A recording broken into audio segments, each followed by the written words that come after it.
Hello friends, welcome to my YouTube channel SKG सामान्य ज्ञान। आप हमारे चैनल को सब्सक्राइब करें, बेल आइकन जरूर प्रेस करें। आज हम आपके सामने जो है वो इंडिया जीके के 25 मार्क्स का जो है मॉक टेस्ट लेकर आए हैं। तो शुरू करते हैं मॉक टेस्ट को।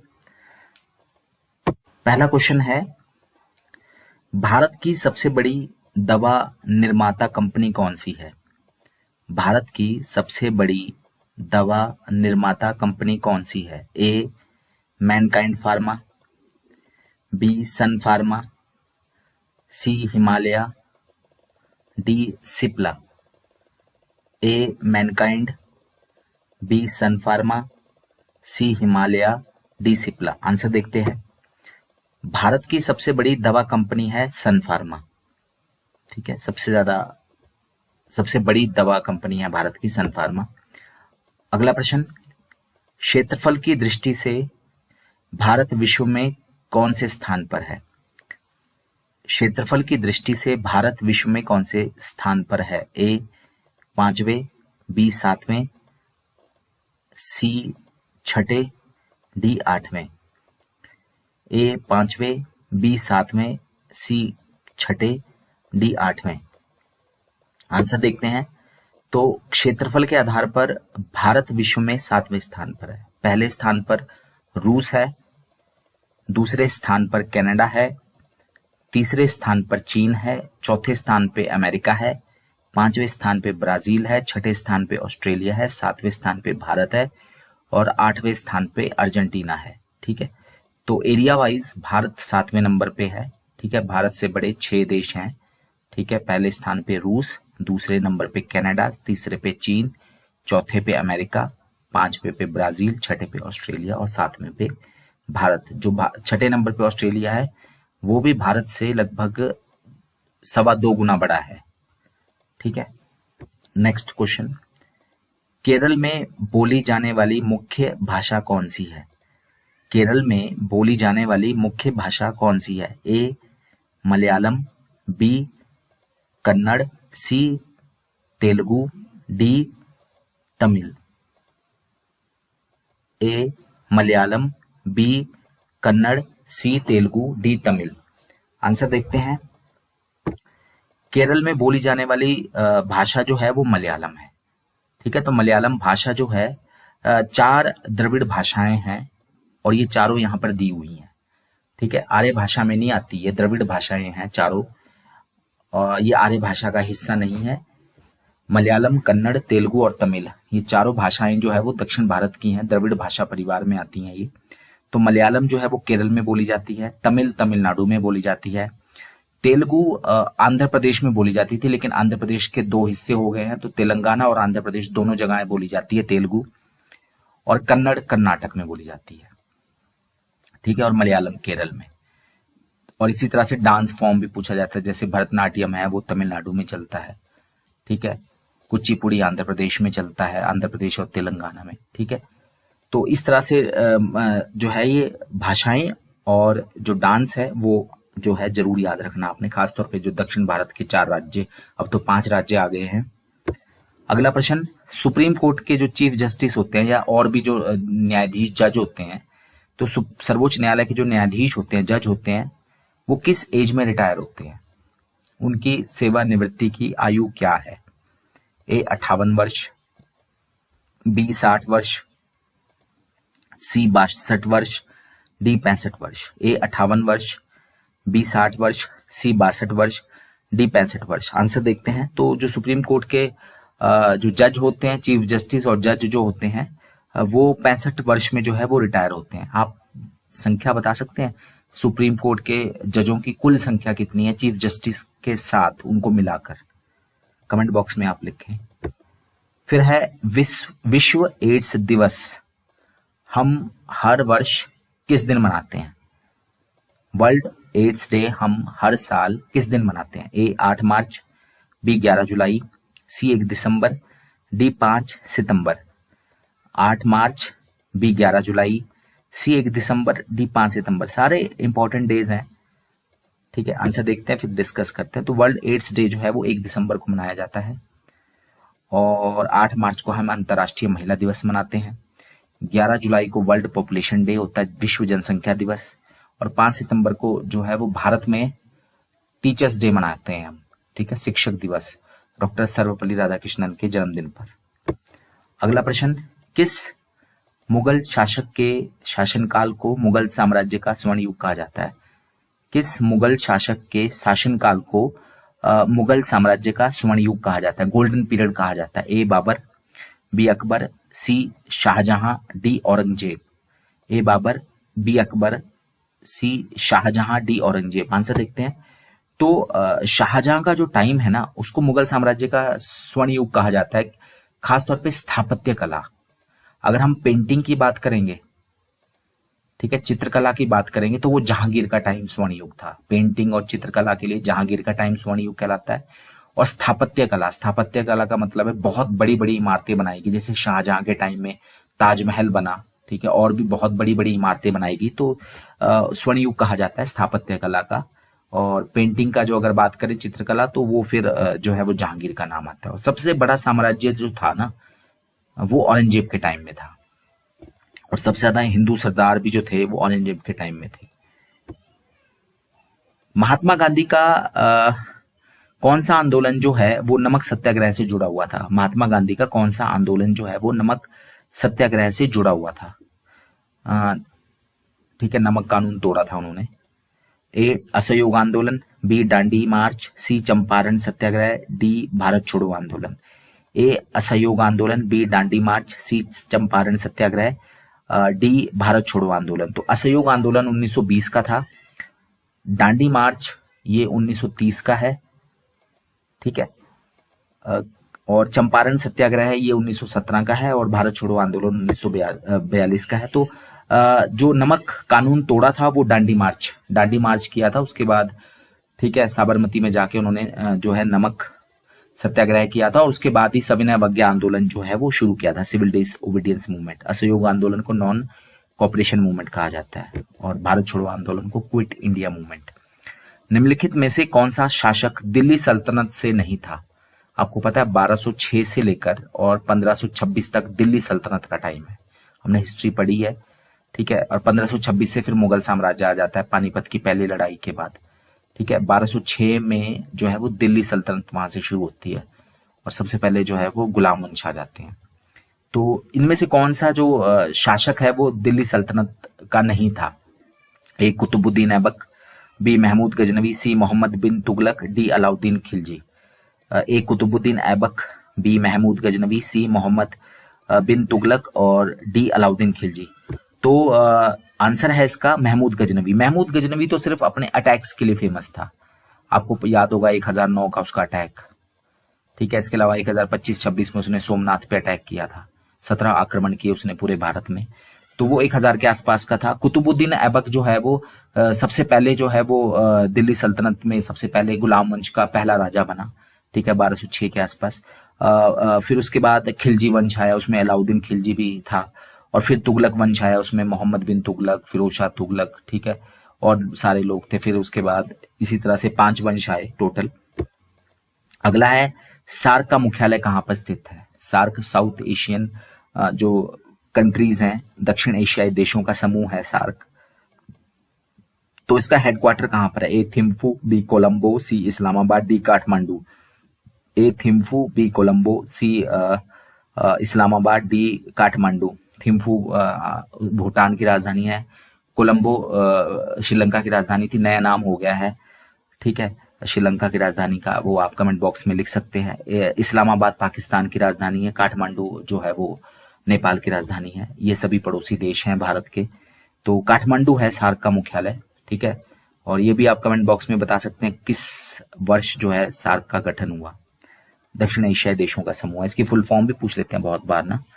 संसद के 2 सत्रों के मध्य अंतराल डैश से अधिक नहीं होना चाहिए। कितने माह से अधिक नहीं होना चाहिए? संसद के 2 जो सेशन होते हैं उनके बीच में, 3 तो सेशन होते हैं टोटल। कौन कौन से 3 सेशन है आप कमेंट बॉक्स में लिख सकते हैं, जैसे मानसून सत्र आया, शीतकालीन सत्र आया, ठीक है, बजट सत्र आया, ये 3 सत्र आ जाते हैं। तो इन 3 सत्रों में से साल में जो 3 सत्र के बीच में, 2 सत्रों के बीच में कितने महीने से ज्यादा अंतर नहीं होना चाहिए? ए 3 माह, बी 4 माह, सी 5 माह, डी सॉरी सी 6 माह, डी 5 माह, ए 3 माह, बी 4 माह, सी 6 माह, डी 5 माह। तो संसद के 2 सत्रों के मध्य जो है वो 6 माह से अधिक का अंतराल नहीं होना चाहिए। ठीक है, अध्यादेश का भी क्वेश्चन बहुत बार पूछा जाता है। ठीक है, अध्यादेश ऑर्डिनेंस जिसको कहा जाता है वो भी आपने जरूर पढ़ना है। ठीक है, पॉलिटिकल साइंस के बहुत क्वेश्चंस आते हैं, हम टॉपिक वाइज भी क्वेश्चंस जो है जैसे भूगोल है, पॉलिटिकल साइंस है, इस तरह से क्वेश्चंस भी जो है वो लेके आएंगे। फिर है 2011 की जनगणना के अनुसार सबसे अधिकतम जनसंख्या वाला राज्य कौन सा है? सबसे ज्यादा जनसंख्या किस राज्य की है? ए बिहार, बी महाराष्ट्र, सी उत्तर प्रदेश, डी मध्य प्रदेश। ए बिहार, बी महाराष्ट्र, सी उत्तर प्रदेश, डी मध्य प्रदेश। तो सबसे ज्यादा जो जनसंख्या है वो उत्तर प्रदेश की है, और सबसे ज्यादा जनसंख्या घनत्व वाला राज्य जो है वो बिहार है। ठीक है, और सबसे ज्यादा क्षेत्रफल राज्य वाला राज्य जो है वो राजस्थान है। फिर अब भारतीय रिजर्व बैंक का प्रधान कार्यालय जो मेन हेडक्वार्टर है वो कहां पर स्थित है? ए दिल्ली, बी कानपुर, सी मुंबई, डी कोलकाता। ए दिल्ली, बी कानपुर, सी मुंबई, डी कोलकाता। भारतीय रिजर्व बैंक का जो प्रधान कार्यालय है वो कहां पर स्थित है? आंसर देखते हैं। तो ये मुंबई में स्थित है। भारतीय रिजर्व बैंक का जो प्रधान कार्यालय है ये मुंबई में स्थित है।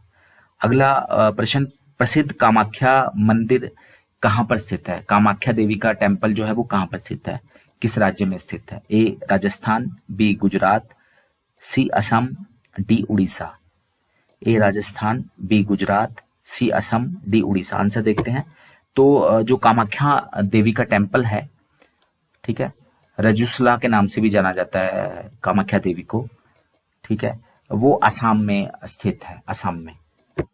फिर है निम्नलिखित में से कौन सी ट्रॉफी जो है वो क्रिकेट से जुड़ी हुई नहीं है? निम्नलिखित में से कौन सी ट्रॉफी, कौन सा कप जो है वो क्रिकेट से नहीं जुड़ा हुआ है? जैसे A Ranji trophy, B Irani trophy, C Deodhar trophy, D Dhyanchand trophy. A Ranji trophy, B Irani trophy, C Deodhar trophy, D Dhyanchand trophy. तो आंसर देखते हैं। तो ये जो ऊपर की तीनों ट्रॉफियां हैं ये क्रिकेट से जुड़ी हुई हैं। रणजी ट्रॉफी क्रिकेट से जुड़ी हुई है, ठीक है, ईरानी ट्रॉफी भी क्रिकेट से जुड़ी हुई है, देवधर ट्रॉफी भी क्रिकेट से जुड़ी हुई है। ठीक है, जैसे रणजी है वो टेस्ट है, ठीक है, देवधर जो है वो एक तरह से वनडे फॉर्मेट पे खेला जाता है, फिर कई कई जगह जोन्स में खेला जाता है। तो ये अलग अलग फॉर्मेट्स हैं क्रिकेट के। ध्यानचंद ट्रॉफी जो है ये हॉकी से जुड़ी हुई है, क्रिकेट से इसका कोई लेना देना नहीं है। हॉकी हमारा जो है राष्ट्रीय खेल भी है। ठीक है, और ध्यानचंद जी के जन्मदिन को ही हम जो है वो खेल दिवस के तौर पे मनाते हैं। ठीक है, स्पोर्ट्स डे जो है वो ध्यानचंद का जन्मदिन है, अगस्त के महीने में होता है। कौन सी डेट को होता है वो आप कमेंट बॉक्स में लिख सकते हैं। यूएसए का राष्ट्रीय खेल क्या है? संयुक्त राज्य अमेरिका यानी यूनाइटेड स्टेट्स ऑफ अमेरिका का नेशनल गेम क्या है? ए फुटबॉल, बी फुटबॉल को सॉकर के नाम से भी जाना जाता है, फुटबॉल को सॉकर भी कहा जाता है, B baseball, C basketball, D lawn tennis.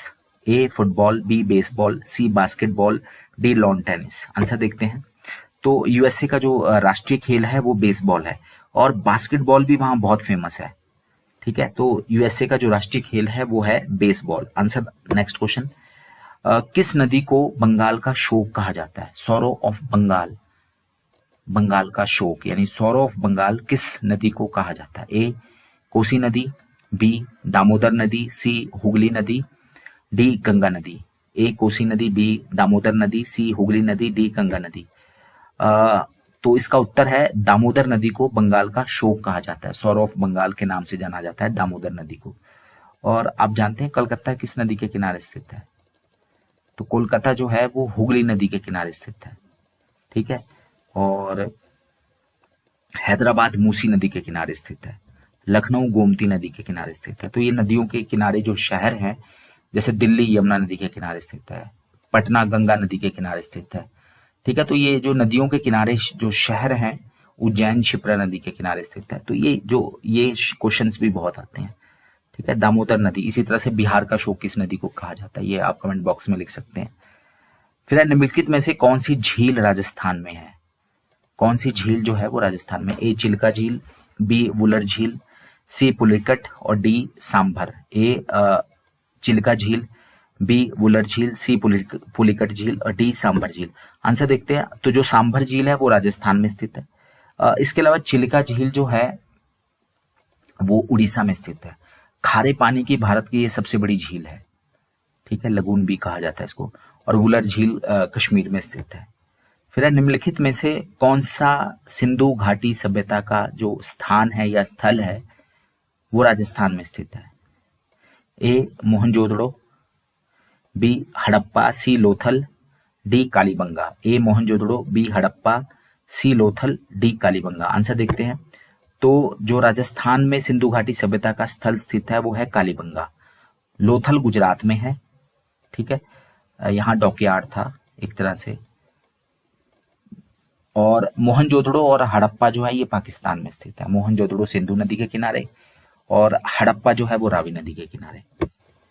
फिर है, निम्नलिखित में से कौन सी फसल खरीफ की फसल है? ए सरसों, बी चावल, सी चना, डी गेहूं।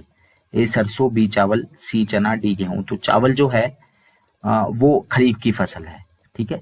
खरीफ की फसल का मतलब है जो बरसात में बोई जाती है, ठीक है, जुलाई के माह में बोई जाती है, अक्टूबर तक काट ली जाती है। और रबी की फसल वो होती है जो नवंबर दिसंबर में बोई जाती है, मार्च अप्रैल तक जो है वो काट ली जाती है, ठीक है। तो सरसों, चना, गेहूं जो है वो रबी की फसलें हैं। ये नवंबर के आसपास बोई जाती है, नवंबर दिसंबर में, और मार्च अप्रैल में जो है वो काट ली जाती है, ठीक है। जबकि खरीफ की फसल जो है वो बरसात में यानी जुलाई में बोई जाती है। और जो है दक्षिण भारत में तो ये चावल की 2-2, 3-3 बार खेती होती है। मैसूर का शेर, ठीक है, शेर मैसूर के नाम से किसे जाना जाता है? शेर मैसूर या मैसूर का शेर किसे कहा जाता है? ए हैदर अली, बी टीपू सुल्तान, सी मोहम्मद बिन तुगलक, डी मीर जाफर। ए हैदर अली, बी टीपू सुल्तान, सी मोहम्मद बिन तुगलक, डी मीर जाफर। आंसर देखते हैं। तो मैसूर का जो शेर है, शेर मैसूर के नाम से टीपू सुल्तान को जो है वो जाना जाता था। हैदर अली का बेटा था ये, ठीक है। और एंग्लो मैसूर युद्ध में जो है वो इसमें लड़े थे। और आखिरी जो चौथा एंग्लो मैसूर युद्ध हुआ था उसमें जो है लॉर्ड वेलीजली ने जो है के साथ लड़ते हुए ये मारे गए थे, ठीक है। फिर है उस्ताद बिस्मिल्ला खान, अब नहीं रहे हैं। तो ये किस वाद्य यंत्र से जुड़े हुए थे? ए सितार, बी सरोद, सी शहनाई, डी बांसुरी। ए सितार, बी सरोद, सी शहनाई, डी बांसुरी। उस्ताद बिस्मिल्ला खान जो हैं वो शहनाई से जुड़े हुए हैं, शहनाई वादन से, और इन्हें भारत रत्न मिला हुआ है, ये बहुत बड़ी बात है। सांची का स्तूप जो है मध्य प्रदेश में है सांची, ये किसने बनवाया था? ए अशोक ने, बी कनिष्क ने, सी समुद्रगुप्त ने, डी बिंदुसार ने। ए अशोक ने, बी कनिष्क ने, सी समुद्रगुप्त ने, डी बिंदुसार ने। समुद्रगुप्त को भारत का नेपोलियन भी कहा जाता है। आंसर देखते हैं। तो जो सांची का स्तूप है वो अशोक ने बनवाया था। सांची मध्य प्रदेश में है। चंपारण सत्याग्रह का संबंध किसकी खेती से था? महात्मा गांधी का ये पहला सत्याग्रह था, ठीक है। यहीं से उन्होंने भारत में जो है वो राष्ट्रीय आंदोलन में जो है वो प्रवेश किया था, चंपारण सत्याग्रह से। ए कपास की खेती से, बी रबड़ की खेती से, सी नील की खेती से, डी मसाले की खेती से। चंपारण सत्याग्रह का संबंध किसकी खेती से था? ए कपास की खेती, बी रबड़ की खेती, सी नील की खेती, डी मसाले की खेती। तो चंपारण सत्याग्रह लगभग 1917 की बात है, ये बिहार में है चंपारण। तो ये नील की खेती से जुड़ा हुआ था, ठीक है। अगला, भारतीय राष्ट्रीय कांग्रेस की स्थापना किस वर्ष की गई? भारतीय राष्ट्रीय कांग्रेस की स्थापना किस वर्ष की गई? ए 1865, बी 1867, सी 1885, डी 1887। ए 1865, बी 1867, सी 1885, डी 1887। आंसर देखते हैं। तो भारतीय राष्ट्रीय कांग्रेस की स्थापना जो है वो 1885 में हुई। किसने की? ए ओ ह्यूम ने, यानी एलन ऑक्टेवियन ह्यूम ने की थी। 1885 28 दिसंबर को हुई थी। और इसका पहला अधिवेशन जो है वो बॉम्बे में हुआ था और इसकी अध्यक्षता की थी व्योमेश चंद्र बनर्जी ने, WC बनर्जी ने। फिर है, गाजर क्या है? जड़ है, तना है, शाखा है या फल है? आपको पता है ना गाजर से विटामिन ए मिलता है, ठीक है। जड़ है, तना है, शाखा है या फल है? तो गाजर जो है वो जड़ की श्रेणी में आता है, ठीक है। तो ये कुछ 25 प्रश्न थे हमारे इंडिया जीके के, इंपॉर्टेंट थे और बहुत बार एग्जाम में आए हैं। और इसके अलावा भी जो इससे जुड़े हुए प्रश्न हैं वो आप जरूर रिवाइज करते रहिएगा। धन्यवाद।